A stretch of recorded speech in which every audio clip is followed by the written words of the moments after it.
guys. Thank you for the awesome intro. I was gonna say all that.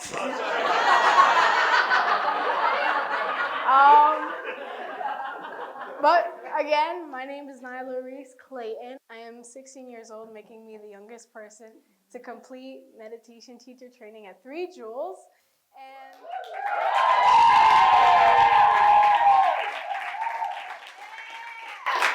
And this is my 3-step guide on how to stop getting cut and eat more honey. 3 steps, guys. So you're probably wondering, like, what's honey? What's a knife? What's all this? And this is cycle 1 of the 5 paths to meditation, which is accumulation. So I'm going to break it down in a nice, easy way. Let's say you have your honey, which is drinking, partying, smoking, promiscuous behavior, and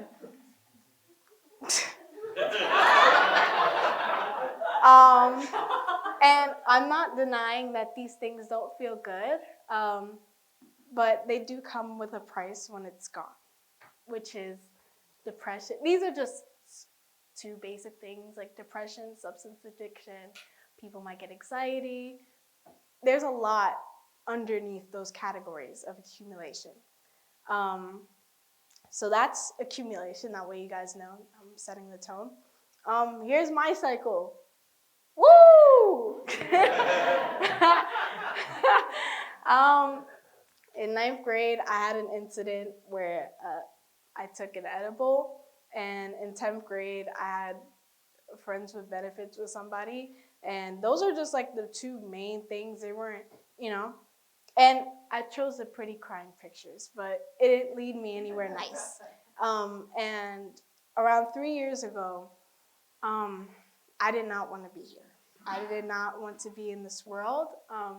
And the only reason that kept me living was being able to experience growing up.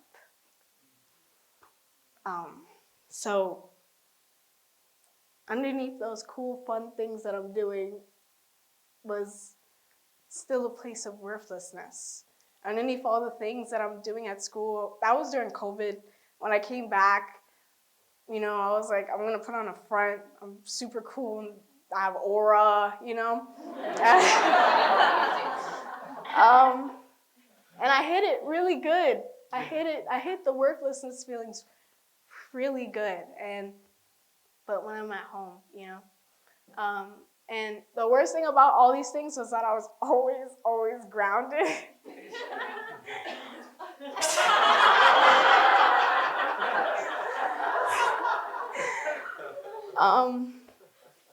Which means I put my suffering on my mom.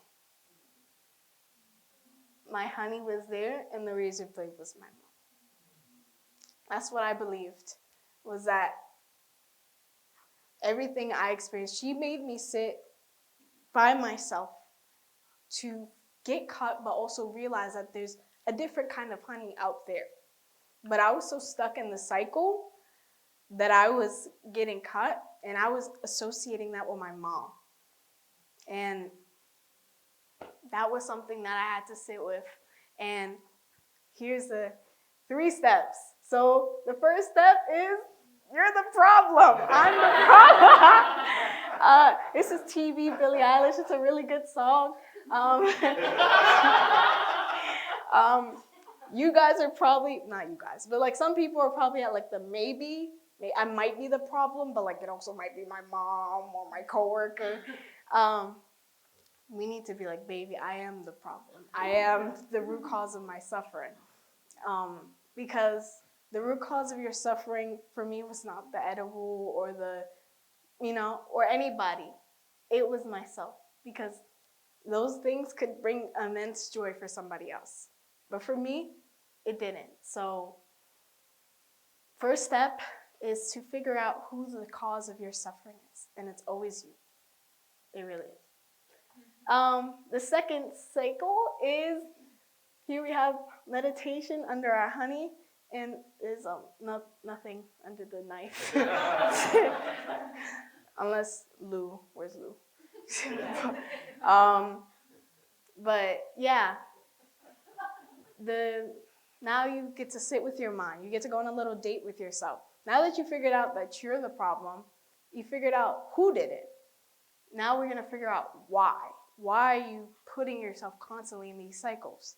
Oh, I'm putting myself in these cycles and putting myself in these situations because I feel like I'm worthless. That's what meditation does to you. And it's not to create a pity party like, oh, I'm worthless. It's for you to wake yourself up, and to find that worthiness in yourself. When you go on a first, and you're not going to get the answers in one day. Like, let's say you go on a first date with somebody, they're not going to spill their whole life story in that one moment, You have to constantly keep going back on dates. You have to constantly keep meditating to find your results and your reasons. And then the third is you get to embrace it. You have your honey, you have your meditation. Now you have to walk through life with that. You can't just sit down on the cushion and go back to your old honey. That's not how it works. So going into school with this awareness, going into your life with this awareness, and you notice how your mind changes, how you show up in your relationships. Things change, and you might not notice it. It might happen subconsciously, but it does happen. So those are my 3 steps. It's pretty easy.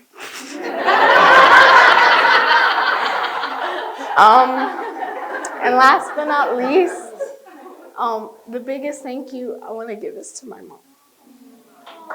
Because I didn't realize who the root cause of my suffering was. And I was pointing out her, and I was giving her the fingers that she was raising that I was feeling worthless, and it's not the reason. And then for all my teachers, not everybody's there, but for all the people that subconsciously or consciously helped me on my journey in realizing. But the biggest thank you is to myself, because I didn't find it out.